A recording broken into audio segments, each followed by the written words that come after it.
since the presidential directive to monitor the status of our dear OFWs in Israel, last Saturday we put up the 24/7 Task Force Israel Help Desk over the DMW OWA, and we have received 83 requests for assistance from OFWs and OFW families, and we had updated the status of 76 of the 83 OFWs mentioned in the request for assistance, and are still seeking updates on the status of 7 more.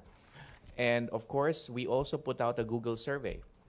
We emailed, because we do have the email addresses of OFWs in Israel, so we put out a Google survey through the emails of the OFWs, and 313 had already responded from the affected areas and had marked themselves safe in the affected areas, where there's an approximately around 300 plus OFWs. When I say affected areas, I mean to say the southern part of Israel that is close to the Gaza Strip border. And lastly, my last update would be yesterday, Labor Attaché Rudy Gabasan and OWA Welfare Officer Dina Ponciano, of course tasked by myself and Admin Arnel, to proceed to Beersheba and visit the hospitalized OFW whose right arm had been grazed by a bullet. He is fine, in good spirits, recovering, and is, as we speak, being transferred from Beersheba up to Tel Aviv. It was also a chance for Labat Gabasan and Welfare Officer Ponciano to visit what we call the rescue areas or centers that have been put up by the Israeli government. You know, the Israeli government, coordinated by the PE Embassy in Tel Aviv, IDF had been undertaking rescue efforts on the ground. And sino man nasasagip nila, dinadala dun sa rescue areas. At dinalaw yon ni Labor Attaché Gabasan and Welfare Officer Ponciano. At doon nagbigay ng ayuda, of course, aside from checking up on the well-being, not just physical, but the psychosocial well-being of our OFWs there. So the effort continues, and with respect to our dear OFWs, and hopefully things will, the situation on the ground will get better, and we'll have more peaceful resolutions to the current conflict, so that our OFWs can resume their work. Thank you. As you may have seen, OWA is in a 24-hour non-stop work mode, and we're also in full cooperation and full coordination with the DFA, the DMW, and our the IDF in Israel. And we put up a command center in OWA. And currently, yung pong ilan sa ating mga kababayan ang humingi ng tulong, dyan po dumadaan lahat. And kung ano man ang amin pong information that we get, we always coordinate with the DMW and the DFA. Currently, yung isa po nga sa OFWs na asawa ni Gelianor Liano Pacheco is with us para po naman ay mabigyan natin ng psychosocial intervention, kasi siya po yung misis nung ating pong hinahanap na isang OFW in Israel. So we can assure you that with the experience that we've had, hindi naman po ito isang bagong bagay sa OWA. We have been together to address crisis like this in Egypt, Russia. We would lahat naman po ito na naranasan na natin, and with this experience, we assure you that for any situation, OWA, DMW, and the DFA will be working hand in hand together para po mabigyan ng mga pangangailangan ang ating pong mga OFWs in Israel. Okay. Thank you. Let's open the floor now to questions. Let's start with Maricel Halili, TV5. Magandang hapon po.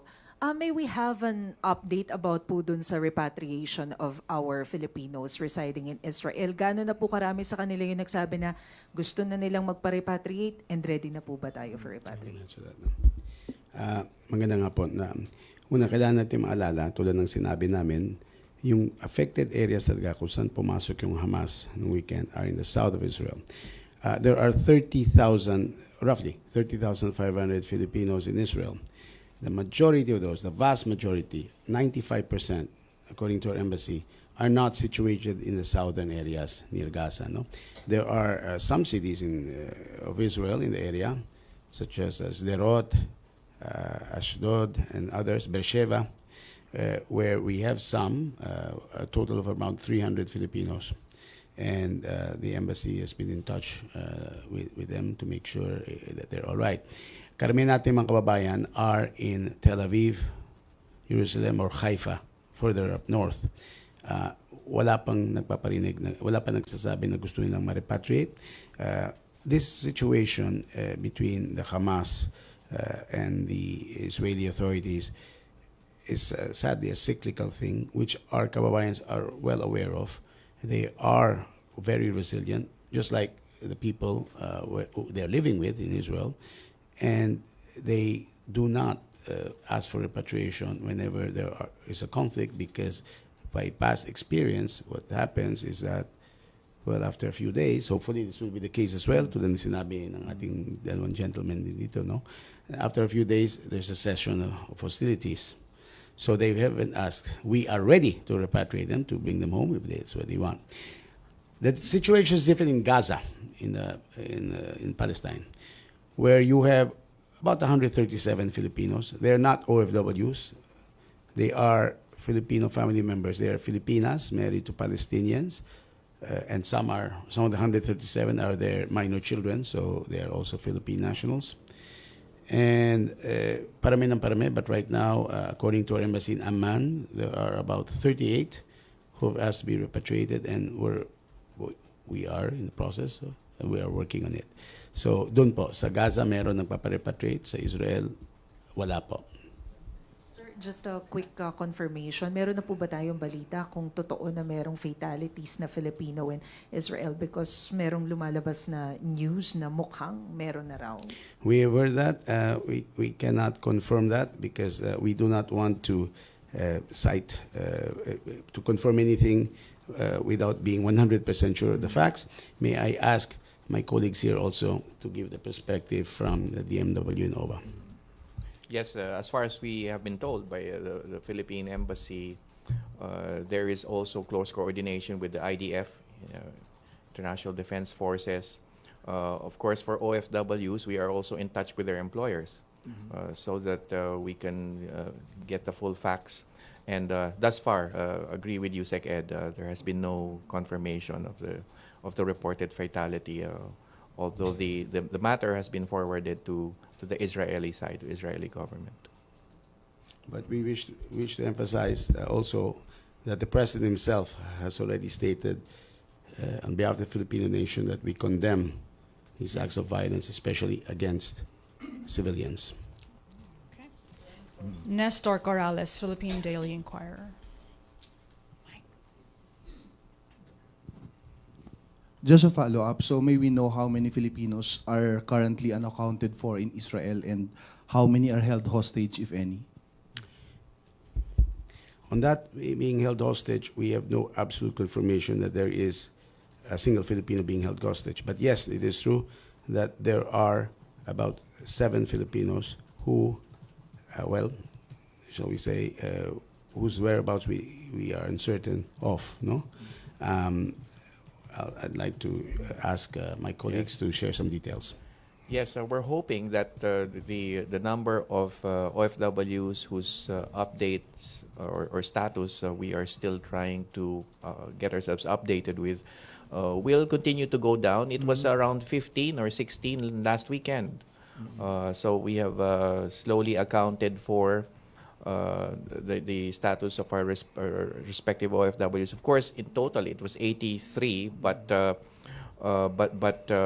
slowly we are updating their status and have accounted for most of them. So hopefully the trend continues, and we'll have a complete accounted roster of OFWs in Israel. Yung isa po doon, tulad ng banggit na ni Administrator Arnel, well, nakita raw niyo yung asawa niya sa video, yun isa yun sa mga missing Filipinos, pero please yung Yes, tungkol so sa misis. the wife of Galino Leaño Pacheco ay nakita daw niya yung kanyang mister, pero Sa video. pero as I've said, we would like to be 100% sure. So what we did is to kinuha po natin yung kanyang wife, and currently nandito siya sa OWA ngayon para naman mas mabigyan siya na mas makalma natin kasama yung anak niya.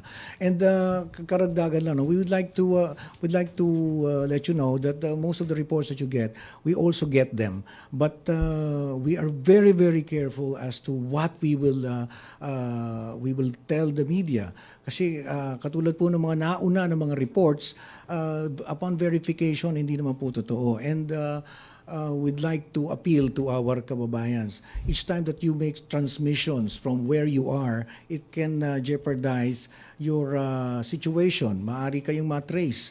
And then pangalawa, it instills unnecessary fear doon po sa ating mga kababayan. So it's best that we be very cautious about sharing information, unconfirmed, especially unconfirmed and verified information bago natin sila ilabas. So I hope you understand bakit kami ay ingat na magbigay ng mga ganong uri ng informasyon.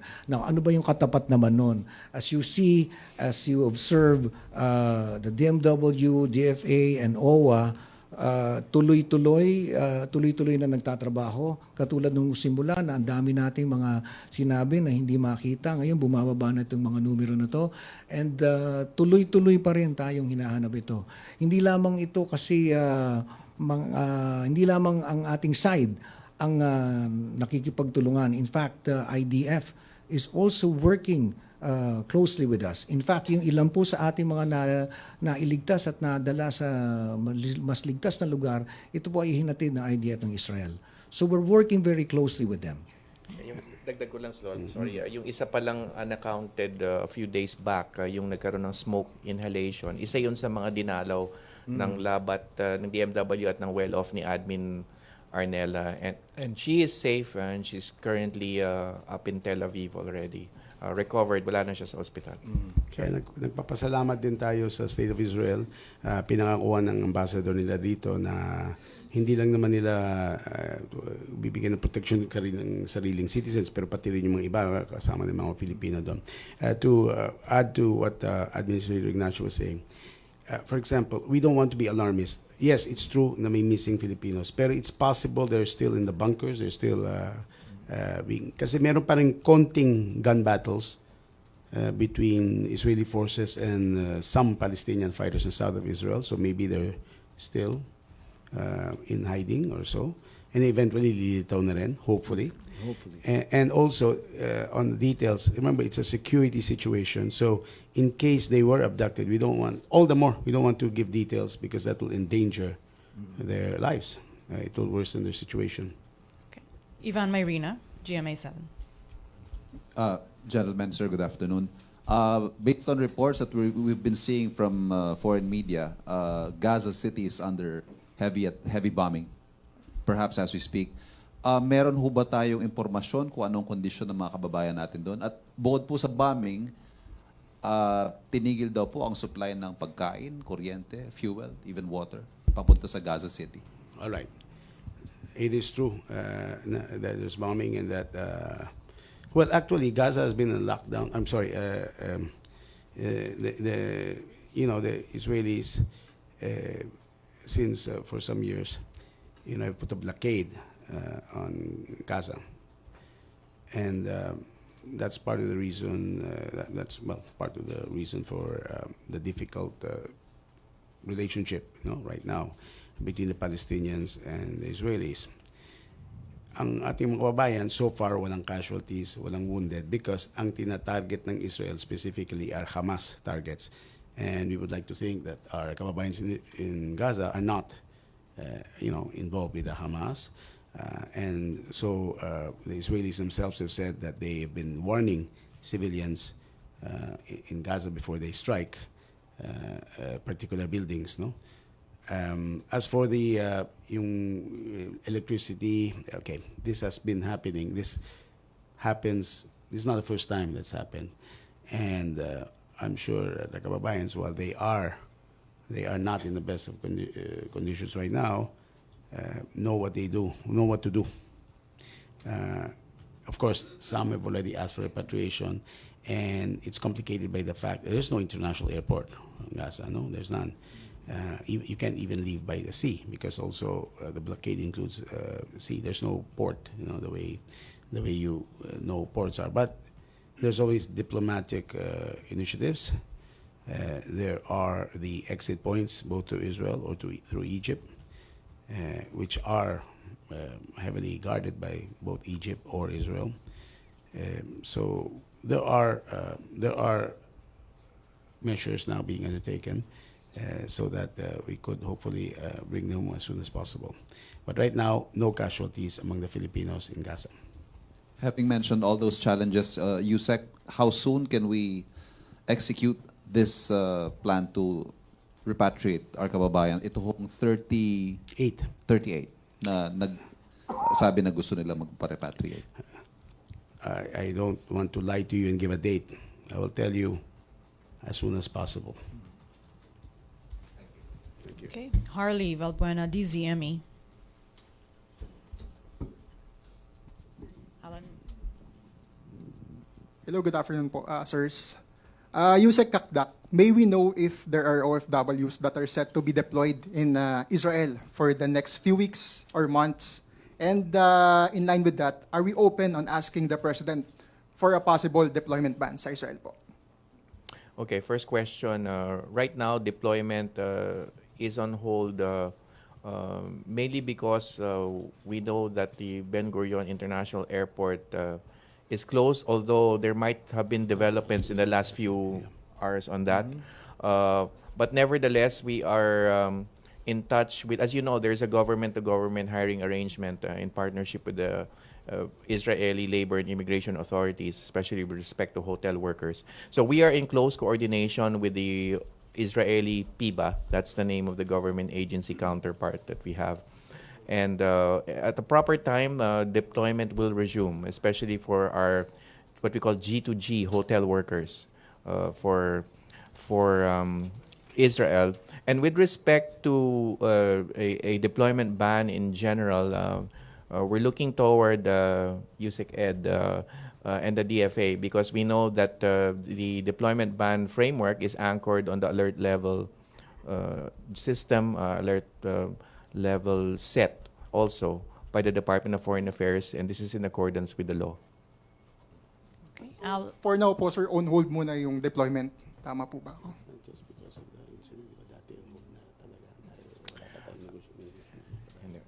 Yeah, right now, what's proceeding is the deployment of hotel workers. So right now, because of the alert, kasi it takes alert level 3 to hold the deployment. Alert level 2 for new hires and alert level 3 for all types of workers. So wala pa tayo sa alert level 2. So technically wala pa tayong deployment ban sa ngayon. But again, the situation we are in is that we have a government-to-government hiring arrangement with our Israeli counterparts. So it's a two-way street. We have to be well coordinated with our Israeli labor and immigration counterparts before we even proceed, kahit na walang ban. Okay. Alan Francisco, PTV4. Hi ma'am, hi gentlemen. Ilan po sir yung aalis na yon? Sa hotel workers kasi, we are deploying around on average around 1,000 let's say 1,800 in a given year kasi it's just the second year of implementation of the G2G arrangement. Yung sa caregivers, naka-hold siya over the last year, no? But sa hotel workers, that's ongoing. So that's around 1,800. So that's approximately maybe 100 or so per month. So we, again, the situation is manageable kasi nga nakatimbre tayo dun sa counterpart natin sa Israel. So even before we say yes here, they have to say yes over there and vice versa. Sabay din magde-decide bago matuloy yung deployment. May I add also, may sabi si Yusek, no, may naka-hold yung deployment ng caregivers last year. This has not to do with the conditions, working conditions of the caregivers, but with the negotiations for the G2G agreement. Karamihan ng mga Filipinos sa Israel are caregivers, but now we are working now for other workers, including yung sinabi hotel workers, but yung caregivers is a special case, so they're negotiating with, well, they were, and then, well, now this happened, so we will work on it after hostilities cease, hopefully, as soon as possible. Sir, balikan ko lang yung sitwasyon sa Israel.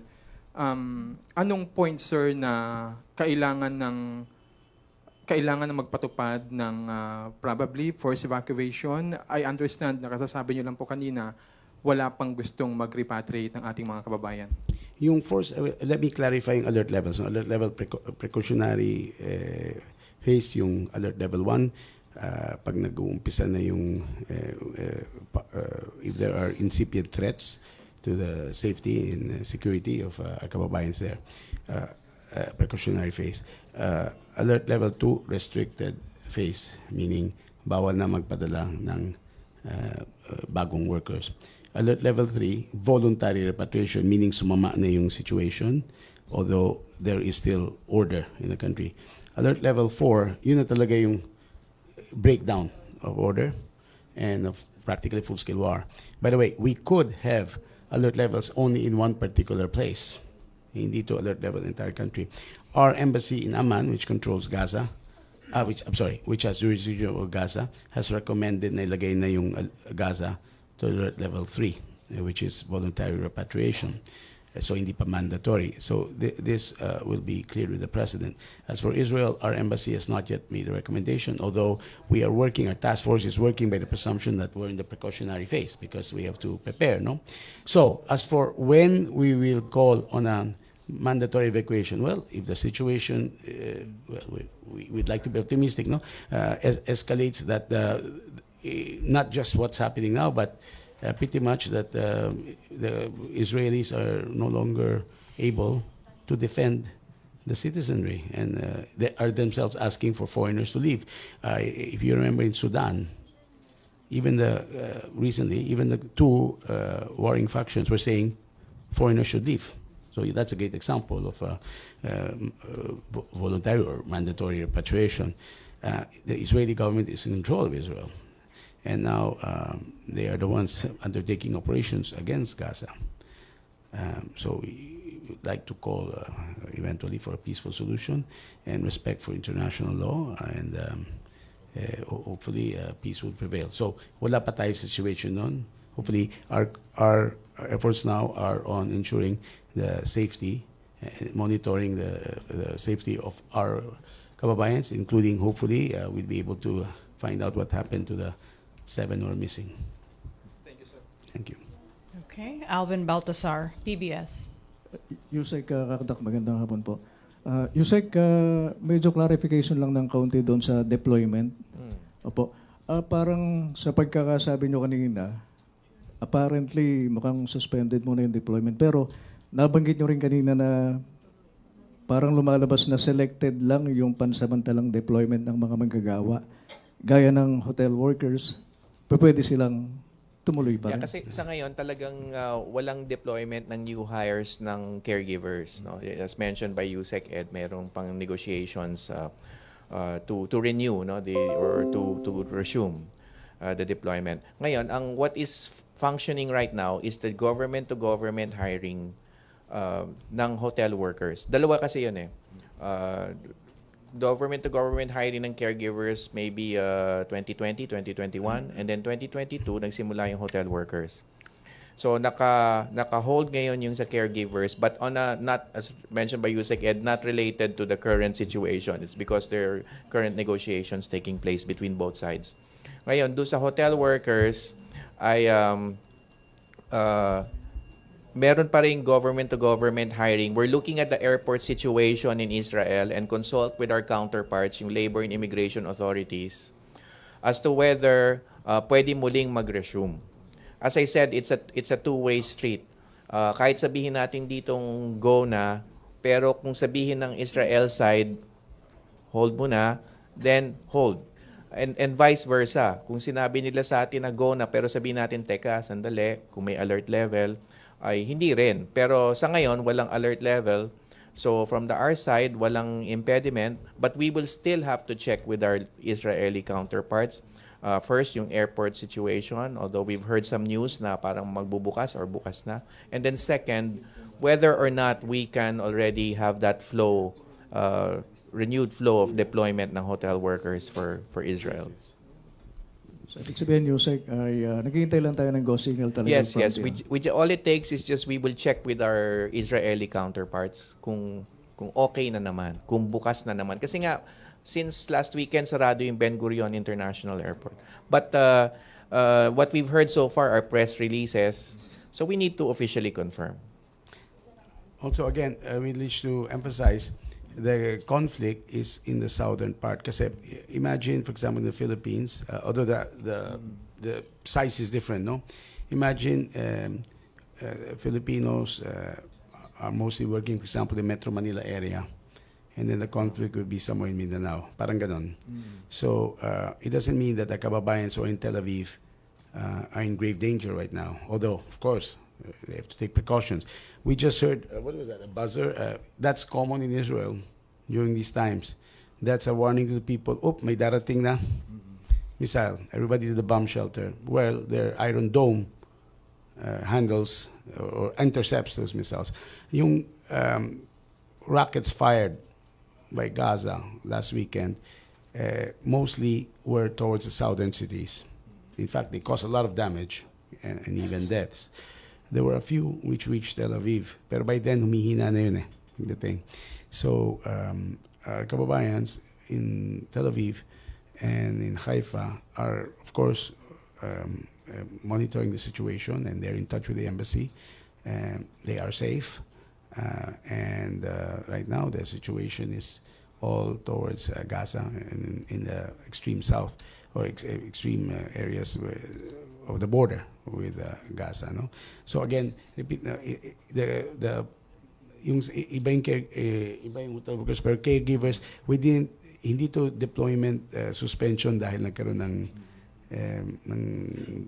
gera, no, ng hostilities, but even from last year, nor was it caused because we are disappointed with the way they're being treated. But there are new rules with Israel which we have to, Hindi pa lang tapos ang kailangan negotiation. makipagtugma sa POA Yes, regulations. We're just Yeah. talking things over Yeah. with them. So, and we are optimistic. We always have to be optimistic about, lalo na kami, as a diplomat, about how peace would prevail. Undersecretary De Vega, I have a question. What are the latest travel updates? The Holy Land is a very popular tourist site for many Filipinos. In the coming weeks, some people have already bought some trips. We haven't put a travel ban on Israel, but our embassy has issued a travel advisory. As much as possible, avoid traveling right now. I'm sure even a lot of Israeli officials would echo that. Well, because of course, if you insist, though, the Holy Land sites are not where the hostilities are happening. For example, Jerusalem, which is about an hour's drive away from Tel Aviv, is closer to the West Bank, or you might say it's part of the West Bank, and Bethlehem is in the Palestinian territories, a few minutes from Jerusalem. Wala dong hostilities. In the north, Nazareth, where where Jesus Christ grew up, no, is also a popular tourism place. We're not telling you not to go, but we're advising you it's best, if possible, to postpone them until we're absolutely sure that the hostilities have ended. Because, after all, even the Prime Minister of Israel has said that we're in a state of war. So it's not normal for somebody to want to visit a country which is in a state of war. So it's not a ban. There's no ban. But if you could, mamaya ko tip, remember, if you're a tourist and there's a problem, kayo na maging problem. There were some people na hirapan umuwi recently, pero nakauwi rin. So advisory is hold off muna. Okay. And any more questions? Okay, Sam Madanilla, Business Mirror. for Yusek De Vega po. Tatanong lang po namin kung ano po yung current na alert levels ng Gaza Strip at saka ng Israel po mismo. Wala pong alert level yung Israel because hindi pa nire-recommend ng embassy. Yung Gaza, well, of course, walang official alert level kasi wala naman tayong deploy na Filipino workers doon. All the Filipinos there are just there because they're married, no, to Palestinians. Pero nirecommend na ng embassy gawing alert level 3 yung Gaza, meaning voluntary repatriation, which also means restricted phase na yan.